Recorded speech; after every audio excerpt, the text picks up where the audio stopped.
गुरुर्ब्रह्मा गुरुर्विष्णु गुरुर्देवो महेश्वरा गुरु साक्षात् परब्रह्म तस्मै श्री गुरुवे नमः।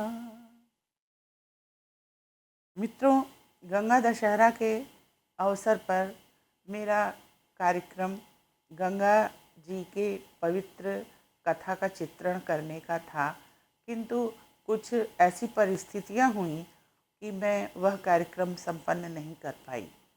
तो इस समय आषाढ़ मास के शुक्ल पक्ष चल रहा है और इस समय गुप्त नवरात्र इसको माना जाता है और इन दिनों देवी की ही पूजा की जाती है। गंगा माँ भी परम आराध्या देवी हैं और साक्षात देवी हैं, जो इन चर्म चक्षुओं से दिखाई देती हैं। उनका सचल स्वरूप देखा जा सकता है। कलयुग में वही एक देवी हैं जो इन चर्म चक्षुओं से प्रत्यक्ष जीवंत दिखाई देती हैं। तो कल मैंने अपने YouTube पर एक जो प्रारंभिक मेरा प्रथम दिवस का प्रवचन हो पाया था उसका वो डाला था और उसके आगे की कथा अब मैं आपको आषाढ़ीय नवरात्र से प्रारंभ करके पूर्णिमा तक के मध्य में सुनाऊंगी। अनुरोध है कि अवश्य सुने। इससे गंगा जी का पूर्ण कथानक, कैसे गंगा जी का अवतरण हुआ, कैसे गंगा जी का उद्भव हुआ और क्या गंगा जी का महत्व है, ये हमको समझ में आएगा। और गंगा देवी की आराधना, श्रवण, मनन गंगा के विषय में, गंगा का दर्शन सब मुक्तिदायक है और प्रसन्नता प्रदान करने वाला है। गंगा माँ सबकी माँ है। तो हम लोगों ने कल यह श्रवण किया कि ब्रह्मा जी ने पराशक्ति की उपासना की तो उन्होंने प्रसन्न होकर 7 देवियों की शक्ति ब्रह्मा जी को दी सृष्टि रचना करने के लिए। उसमें एक शक्ति गंगा जी की थी जो बहुत ही ममता, स्नेह, वात्सल्य से भरपूर थी, तरल थी। ब्रह्म का स्वरूप क्या है? निराकार। कुछ लोग उसको निराकार, नीर मतलब जल, निराकार जल स्वरूप, जो जितना सघन है वो ठोस होता है और जो जितना विरल है वो उतना ही तरल होता है।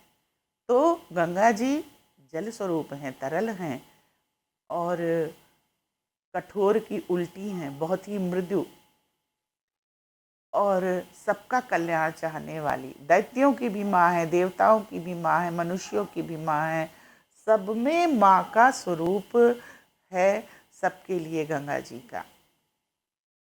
तो जब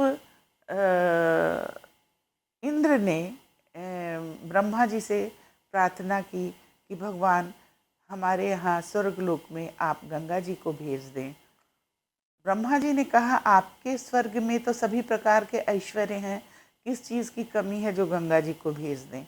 इंद्र ने कहा मेरे यहाँ माँ की कमी है और माँ का स्नेह नहीं है, माँ का जो ममत्व होता है वो नहीं है और माँ के ममत्व के आगे, माँ के स्नेह के आगे स्वर्ग का ऐश्वर्य लोक व्यर्थ है। अतः गंगा माँ का पावन पदार्पण स्वर्गलोक में अति अनिवार्य है। इंद्र जी की प्रार्थना और अनुरोध से प्रसन्न होकर ब्रह्मा जी ने गंगा जी की एक धारा स्वर्गलोक के लिए अपने कमंडल से छोड़ी, जो विष्णु जी के चरणों का स्पर्श करती हुई, विष्णु जी के चरण पखारती हुई स्वर्गलोक में गई। अब जब गंगा जी स्वर्गलोक में पहुंची, देवता सुबह शाम उनकी आरती करने लगे, आराधना करने लगे। गंगा जी के वहाँ जाने से स्वर्गलोक में पहले ही बहुत अच्छा माहौल था, अब वहाँ वात्सल्य, ममत्व, सौहार्द, करुणा, दया, ममता का और स्वरूप दृष्टिगोचर होने लग गया। इधर पाताल लोक में असुर जो थे, दैत्य जो थे, वो बहुत नाराज़ हुए कि देवता लोग बहुत चालाक हैं, अपने यहाँ सारी अच्छी अच्छी चीज़ें ले जाते हैं और दैत्यों के यहाँ नहीं रहने देते हैं। तो उन्होंने कहा हम देवताओं की तरह कमज़ोर नहीं हैं जो जाके आराधना करेंगे, प्रार्थना करेंगे और गंगा को अपने यहाँ लाएंगे। हम शक्तिशाली हैं, हम शक्ति से छीन कर गंगा को स्वर्गलोक से पाताल लोक ले आएंगे। अब देखिए, ये देवत्व की भावना, असुरत्व की भावना, ये भावनाएं हैं। ममत्व की भावना भी भावना है, और ये सब कहाँ है? हमारे आपके हृदय में है। हमारे ही अंदर असुर भी है, हमारे ही अंदर देवता भी है, और हमारे ही अंदर गंगा का ममत्व भी है, स्नेह भी है। तो अच्छी भावनाओं को हमें जगाना है और आसुरी वृत्तियों को हमें दबाना है। नारद जी सब संदेश इधर का उधर, उधर का उधर पहुंचाते रहते थे। तो नारद जी गंगा जी के पास आए और उन्होंने बताया कि भाई असुर लोक में बहुत असंतोष है कि गंगा जी असुर लोक नहीं गई हैं और असुर शक्ति से आपको स्वर्गलोक से छीन के अपने यहाँ ले जाना चाहते हैं। असुर यहाँ आक्रमण करके या किसी भी प्रकार छल कपट से गंगा जी को असुर लोक ले जाना चाहते हैं। गंगा जी ने कहा, देखो मेरे लिए तो असुर क्या और देवता क्या, देवता भी मेरे पुत्र हैं, असुर भी मेरे पुत्र हैं। मुझे असुरों से भी स्नेह है और मुझे देवताओं से भी स्नेह है, मगर मैं कहीं आने जाने के लिए स्वतंत्र नहीं हूँ। ब्रह्मा जी जब मुझे आज्ञा देंगे तब मैं असुर लोक भी जाऊंगी, और जब समय आएगा मेरा वहाँ जाने का, असुर लोक भी जब स्वर्ग लोक के समान भगवत भक्ति से पूर्ण हो जाएगा तभी मैं असुर लोक जाऊंगी।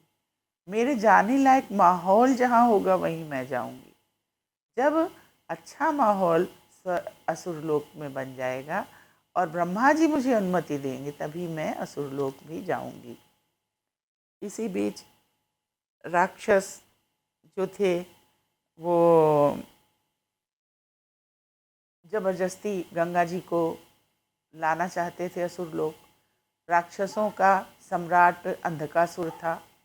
तो अंधकासुर ने 3 अपने गण गंगा जी को लाने के लिए स्वर्गलोक भेजे। पहला ज्वालासुर, दूसरा प्रलयासुर और तीसरा शोषक। ज्वालासुर, प्रलयासुर और शोषक। तो प्रलयासुर जो था वो प्रलय ला देता था, तूफान ला देता था बहुत तेज, और सब उसमें उड़ के तहस नहस हो जाता था। और शोषक जो था वह सांस उल्टी खींच के समुद्र का जल भी पूरा पी के समुद्र को सुखा दे सामर्थ्य रखता था। और ज्वालासुर अपने मुंह से बाहर को श्वास छोड़ता था तो अग्नि सब ओर फैल जाती थी और अग्नि से वह सभी कुछ जला देता था। तो जब प्रलयासुर ने वायु छोड़ी और तूफान प्रलय ला दिया सब ओर, तो गंगा जी पर कोई असर नहीं हुआ, बल्कि प्रलयासुर स्वयं गंगा जी में समाहित होके समाप्त हो गया। शोषक ने जब अग्नि छोड़ी, नहीं, शोषक ने जब जल को शोषित करना चाहा, खींच के गंगा जी को सुखाना चाहा, किंतु गंगा जी तो देवी हैं, गंगा जी का एक बूंद भी जल कम नहीं हुआ। और ज्वालासुर ने मुख से अग्नि छोड़ी और गंगा जी को सुखा देना चाहा अग्नि से, किंतु गंगा जी तो जल थी, अग्नि को जल ने बुझा दिया। तो तीनों ही दैत्य जो अंधकासुर ने भेजे थे अपने अपने कार्यों में पूर्णतः असफल रहे। और इस प्रकार जब वो लोग पाताल लोक गंगा जी को नहीं ले जा पाए तब बृहस्पति जी थे, ये देवताओं के गुरु हैं बृहस्पति, और बहुत सकारात्मक सोच के संत हैं। और शुक्राचार्य जो हैं असुरों के गुरु हैं, ये नकारात्मक सोच के देवतक हैं। बृहस्पति भगवान शुक्राचार्य जी के पास गए और उनसे कहा, देखो शुक्राचार्य, देवताओं और दानवों का जो युद्ध है, सुर असुर संग्राम को प्रत्येक दशा में हम लोग गुरु हैं, तो हम लोगों को नहीं होने देना है यह संग्राम, क्योंकि इससे भयंकर विनाश होगा और विनाश को प्रत्येक स्थिति में टालना चाहिए। किंतु शुक्राचार्य इस पर सहमत नहीं हुए और उन्होंने कहा, देवता बहुत चालाक हैं, हर समय अपने हित की बात सोचते हैं। जब समुद्र मंथन हुआ था और अमृत निकला, तो देवताओं ने बड़ी चालाकी से अमृत स्वयं ले लिया और असुरों को अमृत से वंचित कर दिया। इसी प्रकार जब गंगा जी के आने का समय हुआ, तो देवताओं ने पहले जाके गंगा जी को स्वर्गलोक ले आए और असुर लोग गंगा जी को नहीं आने दिया। तो इन देवताओं ने सदैव असुरों का भला नहीं चाहा, इसलिए मैं सुर असुर संग्राम को नहीं टालना चाहता। तो इस प्रकार बृहस्पति जी के प्रस्ताव को शुक्राचार्य ने मना कर दिया। फिर शुक्राचार्य ने कहा, देखो अंधकासुर जो दैत्यों का राजा था, कि देवताओं का तप बल तुमसे बहुत ज़्यादा है। अगर तुम देवताओं को परास्त करना चाहते हो तो तुम जाओ और तपस्या करो। और तपस्या किसकी करो? आशुतोष। आशुतोष बड़ी जल्दी प्रसन्न हो जाते हैं, यानी कि शिव जी, और वह बहुत शक्तिशाली हैं। उनकी कृपा जिस पर हो जाए तो उसे कोई परास्त नहीं कर सकता है। तो तुम शिव जी की तपस्या करो। और अंधकासुर आशुतोष शिव जी की तपस्या करने के लिए वन में चले गए और जाके वहाँ तपस्या करने लगे। इधर देवता भी सतर्क हो गए थे कि भाई असुर कभी भी आक्रमण कर सकते हैं, और देवताओं ने भी जो है वो यज्ञ प्रारंभ किया कि यज्ञ करें और यज्ञ के फल से अंधकासुर की तपस्या को हम खंडित कर दें। जब अंधकासुर की तपस्या खंडित हो जाएगी, शिव को वो प्रसन्न नहीं कर पाएगा, तो देवताओं को परास्त भी नहीं कर पाएगा। तो इन्होंने इंद्र ने यज्ञ प्रारंभ किया और अपने यज्ञ से रंभा नाम की अत्यंत सुंदरी एक युवती अप्सरा प्रकट की। उधर अंधकासुर कठोर तपस्या में लीन था और शुक्राचार्य ने भी यज्ञ आरंभ किया अपने भक्त के सुरक्षा के लिए। और शुक्राचार्य ने अंधकासुर के आसपास एक कवच सा बना दिया। वो अभेद कवच था, उसको भंग करके अंधकासुर तक किसी प्रकार का कोई क्षति नहीं पहुंचा सकता था। ऐसा कवच था, अभेद कवच था। तो जब रंभा अंधकासुर को रिझाने के लिए और उसकी तपस्या भंग करने के लिए गई, तो अंधकासुर पर कोई असर नहीं हुआ। रंभा ने जैसे ही अंधकासुर का स्पर्श किया, रंभा के शरीर में बिजली की सी तरंग लगी और वह वहीं बेहोश हो गई और जो है वहीं बेहोश हो गई रंभा। और उसके बाद में इंद्र ने वायुदेव को भेजा, फिर अग्निदेव को भेजा। वायुदेव और अग्निदेव ने भी अपना बहुत प्रयास किया अंधकासुर की तपस्या को खंडित करने का, किंतु शुक्राचार्य के अभेद्य कवच की वजह से वो भी उसकी तपस्या को भंग नहीं कर पाए। और फिर देवता परेशान हो गए और गंगा जी के पास गए और कहा, भाई हम लोग क्या करें माता, अंधकासुर तो बहुत कठोर तप कर रहा है। माता तो बहुत सहृदय और सरल थी। माता ने कहा, देखो ये तो बहुत अच्छी बात कर रहा है, तपस्या करने से मन का शुद्धि होती है, चित्त का निग्रह होता है, परमात्मा की प्राप्ति होती है। तो ये तो अगर कर रहा है अंधकासुर तो बहुत ही अच्छा कार्य कर रहा है और उसको ईश्वर भक्ति में लीन रखे। इधर शुक्राचार्य ने यज्ञ आरंभ किया कि किसी प्रकार गंगा जी को सप्रयास क्या जबरदस्ती असुर लोक लाने के लिए यज्ञ प्रारंभ किया। तो शुक्राचार्य के यज्ञ से एक कृत्या नाम की राक्षसी निकली। वह अग्नि स्वरूप राक्षसी थी। इधर इंद्र भी यज्ञ कर रहे थे, उधर शुक्राचार्य यज्ञ कर रहे थे। तो इंद्र के यज्ञ का सुरक्षा कवच गंगा जी ने बना दिया था कि इंद्र के यज्ञ को बीच में कोई ध्वस्त न कर सके। तो जब शुक्राचार्य के यज्ञ से प्रकट कृत्या नाम की राक्षसी इंद्र का यज्ञ नष्ट करने आई तो वह सफल नहीं हुई। तत्पश्चात वह गंगा जी के पास गई और कहने लगी कि आप मेरे साथ चलिए पाताल लोक। गंगा जी ने कहा, आप ब्रह्मा जी से आज्ञा लीजिए और जब समय आएगा तब मैं चलूँगी। तो कृत्या ने कहा, हम राक्षस हैं, हम किसी से याचना नहीं करते हैं, हम जबरदस्ती ले जाते हैं पकड़ के। तो गंगा जी को जबरदस्ती पकड़ने लगी कृत्या। और जल को कोई कैसे पकड़ सकता है। जैसे जैसे वो जल को पकड़ने की कोशिश करती गई, वो धीरे धीरे धीरे धीरे करके गंगा जी के जल में अंदर समाती चली गई और गंगा जी के में वह पूर्णतः डूब गई। जब गंगा जी के अंदर जाके तो अशुद्ध से अशुद्ध, दूषित से दूषित चीज़ पवित्र हो जाती है।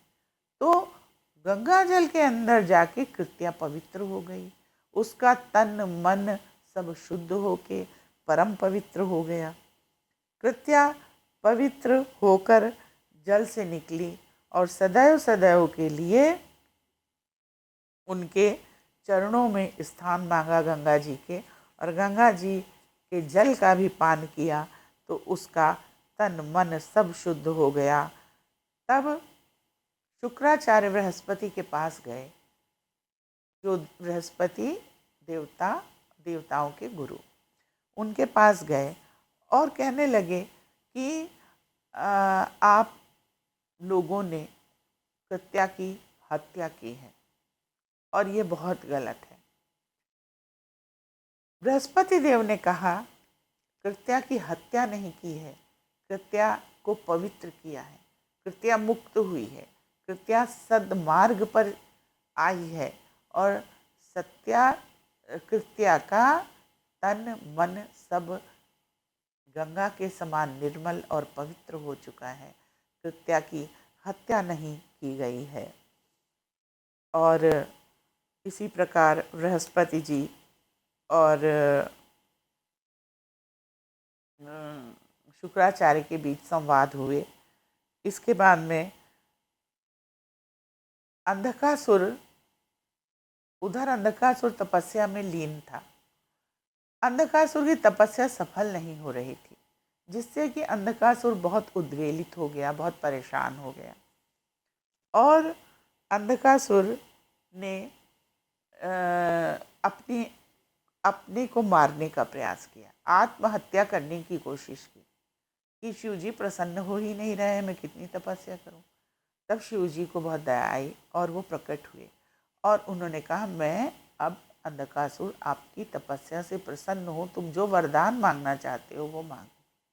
अंधकासुर ने कहा, मेरा वध न तो देवता कर सके, न दानव कर सके, न मानव कर सके, न नर कर सके, न स्त्री कर सके, न पशु कर सके, न पक्षी कर सके, न गंधर्व कर सके, न किन्नर कर सके, मेरा वध कोई न कर सके और मैं सदैव अमर रहूं। उन्होंने कहा अमर तो कोई नहीं है, अमर तो स्वयं ब्रह्मा जी भी नहीं है। अमरता का वरदान किसी को नहीं दिया जा सकता है, लेकिन मैं तुमको ये वरदान देता हूँ कि तुम्हें दानव मानव यज्ञ यक्ष गंधर्व पशु पक्षी कोई नहीं मार सकता है। और एक शक्ति मैं अमोघ तुम्हें देता हूँ। अमोघ शक्ति यह है कि जिस पर भी तुम प्रहार करोगे, इंद्र का वज्र भी वो तुम्हारी उस शक्ति को नहीं काट पाएगा, वो शक्ति असर कर जाएगी। किसी भी अस्त्र शस्त्र से वो शक्ति नहीं कट पाएगी। किंतु एक शर्त है। शर्त क्या है? शर्त ये है कि अगर किसी निहत्थे के ऊपर तुमने उस शक्ति का प्रयोग किया तो वह शक्ति तुमको तुम्हारी ही हत्या कर देगी। देवता बहुत चालाक होते हैं, बहुत होशियार होते हैं। ऐसा वर देते हैं कि एक रास्ता उसके काट का जरूर बना रहे, क्योंकि सारी पावर अगर दैत्यों के हाथ में चली गई तो विनाश हो जाएगा। तो अगर तुम निहत्थे पर वार करोगे तो वह वार तुम्हारे ही ऊपर हो जाएगा और तुम्हारी स्वयं की हत्या हो जाएगी। तो जब शिव जी ने यह वरदान दे दिया तो माता सती जो थी वो बहुत विचलित हो गई। सती पूर्व बाद के जन्म में पार्वती हुई, उमा। तो इस कथा में कहीं कहीं सती का प्रयोग नाम आया है, कभी कभी उन्हीं को उमा कहा गया है। उमा मैं कहूँगी आगे, वो सती और पार्वती दोनों पर ही चलता है। तो उन्होंने कहा आपने यह शक्ति इसको दे दी, और उमा की बड़ी बहन है गंगा जी, वो भी हिमालय। गंगा जी कहाँ से निसृत हुई? हिमालय से। हिमालय की पुत्री गंगा भी हैं, हिमालय की पुत्री पार्वती भी हैं, और उमा और पार्वती और सती सब एक ही हैं। वो दक्ष पुत्री थी सती, अगले जन्म में ये उमा हुई। तो उमा ने कहा शिव जी से कि आपने जब ये शक्ति दैत्यों के हाथ में दे दी तो मेरी बड़ी बहन गंगा जो कि बहुत सरल हृदया है उन पर ही ये शक्ति का प्रयोग करेगा। शिव जी ने कहा गंगा स्वयं समर्थ है। गंगा जो हैं उनको कमज़ोर मत समझो। कम परोपकार, करुणा, ममता, दया की भावना है करुणा। और कहते हैं गंगा और पार्वती में कोई अंतर नहीं है, गंगा में और उमा में कोई अंतर नहीं है। उमा उसी शक्ति महामाया का मतलब रौद्र रूप है। उनके अंदर क्रोध है, अग्नि है और काली का रूप है, संहारक हैं। और उन्हीं का उसी महामाया का दूसरा रूप गंगा है, जो परोपकार, करुणा, स्नेह, दया, ममत्व आदि की मूर्ति है। तो ये आप समझो कि हमारे हृदय में भी ये दोनों शक्तियाँ हैं। हमारे अंदर भी अग्नि है, क्रोध है, हिंसा है। एक हमारी आत्मा में काली का रूप है और हमारी आत्मा में एक करुणा का रूप है, दया का रूप है, ममता का रूप है। तो दोनों रूप हैं, तो हमें गंगा जी वाले रूप को अधिक जागृत करना है। लेकिन यदि कोई शत्रु आता है तो काली का रूप जागृत होता है। तो शिव जी ने कहा गंगा जी कमज़ोर नहीं है, किंतु यदि गंगा अपनी भावनाओं के कारण दुर्बल पड़ती हैं तो आप उमा उनके साथ हैं और उमा के पास शिव जी की ही समस्त शक्तियाँ हैं। तो आप उनका प्रयोग करें। और अंधकासुर अगर मेरी दी हुई शक्ति का गलत प्रयोग करता है तो आप स्वयं समर्थ हैं अपनी, और गंगा मैया भी अपनी, और दोनों लोग समर्थ हैं अपनी अपनी रक्षा करने में। और मेरी शक्ति उमा के पास है, ज़रूरत पड़ने पर उमा इस शक्ति का प्रयोग करें। गंगा हमेशा पाप का नाश करती हैं, पापी का नहीं। इसीलिए दैत्यों के आचरण जो असुरत्व का अवगुण है उससे घृणा करती हैं, असुर से घृणा नहीं करती हैं। और गंगा अकारण क्रोध नहीं करती हैं और कभी धर्म से विमुख नहीं होती हैं। गंगा हमेशा धर्म पथ पर चलती हैं और धर्म पथ पर उमा भी चलती हैं, लेकिन ये अग्नि रूपा हैं और वो जल रूपा हैं। उसी आदि शक्ति का अग्नि रूप उमा है और जल रूप गंगा है। और